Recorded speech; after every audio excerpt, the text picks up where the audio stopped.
नमामि रामं रघुवंशनाथम। मैं doctor S के Singh, x deputy CMO CCL, आज आपको एक परिचर्चा में लाया हूँ। ये परिचर्चा है प्रधानमंत्री श्रीमान नरेंद्र मोदी का 16 फरवरी को रविदास मंदिर में पूजा अर्चना करना। आप इन तस्वीरों में देख रहे हैं कि संत रविदास मंदिर में हमारे माननीय प्रधानमंत्री बैठे हुए हैं और माँ बहनों के साथ मिल करके कीर्तन कर रहे हैं।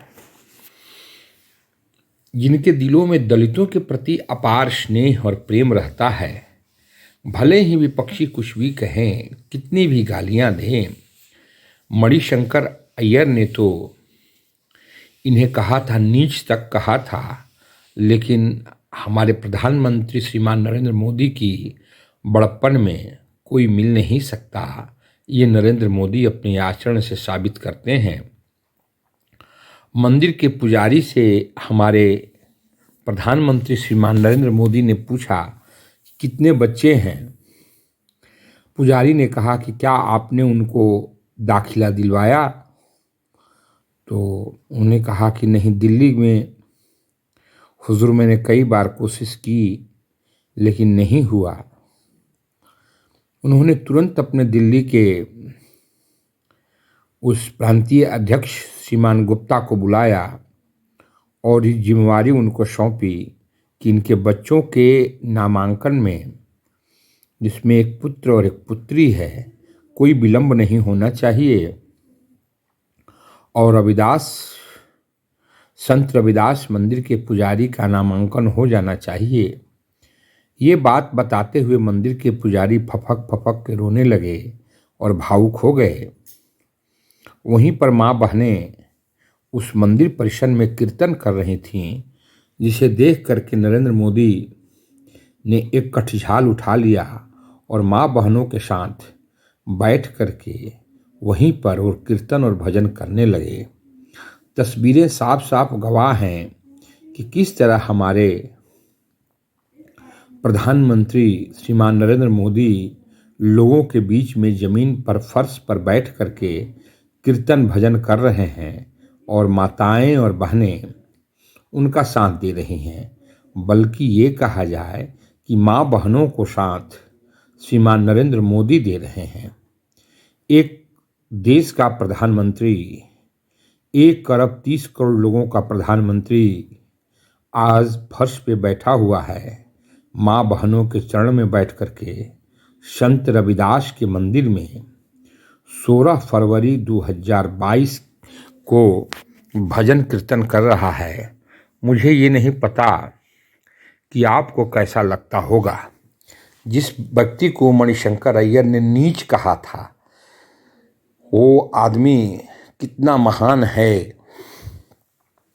आप तुलना कर सकते हैं, जिसको लोगों ने चौकीदार चोर है कह करके गाली दी, लेकिन हमारे प्रधानमंत्री अपनी किरणों से समाज को प्रकाशित करते हुए उदयमान सूर्य की तरह, एक नक्षत्र की तरह आसमान में विराजे हुए हैं और वो बराबर कहते हैं कि मेरे दिल और दिमाग में दलितों, वंचितों, पिछड़ों और गरीबों के प्रति जो सम्मान है उसकी कोई तुलना नहीं है और समय समय पर ये सम्मान वो दिखाते भी हैं। आपको ये नहीं भूलना चाहिए कि हमारे माननीय प्रधानमंत्री श्रीमान नरेंद्र मोदी कुंभ मेले में जो सफाई कर्मी थे, जो कि सफाई करते थे गंदगी का, उनके पैरों को धो करके उन्होंने अपने गमछे से पैरों को पोंछा था। आप सोच सकते हैं कि हमारे जन जन के हृदय में विराजमान रहने वाले श्रीमान नरेंद्र मोदी किस तरह अपने लोगों को, अपने देशवासियों को अपने साथ लेकर के चलने में यकीन करते हैं चाहे वो सफाई कर्मी ही क्यों नहीं हो, उसकी पैर की धूलि को पैर से पोंछे हुए जल को अपने सीने में, अपने मस्तक पे लगाते हैं। ये इनकी बहादुरी और समाज में प्रेरणा देने वाली बात है। अब जिस व्यक्ति को समाज अछूत कहता था, आज प्रधानमंत्री उसका पैर धो रहे हैं। ऐसे उदाहरण आपको भारतीय राजनीति में नहीं मिलेंगे। संत रविदास के मंदिर में जाकर के हमारे प्रधानमंत्री श्रीमान नरेंद्र मोदी ने जिस तरह के पुजारी के बच्चों का नामांकन एक पल में करा दिया और वहाँ माँ बहनों के बीच में बैठ करके जिस तरह से भजन गाया, ये उनकी उच्चतम सोच का प्रतीक है। और हम मानते हैं कि ये अगला 24 के बाद भी प्रधानमंत्री यही बनेंगे और देश को विकास के पथ पर ले जाएंगे, समता और समरसता में ले जाएंगे और देश को एक नया हिंदुस्तान देंगे।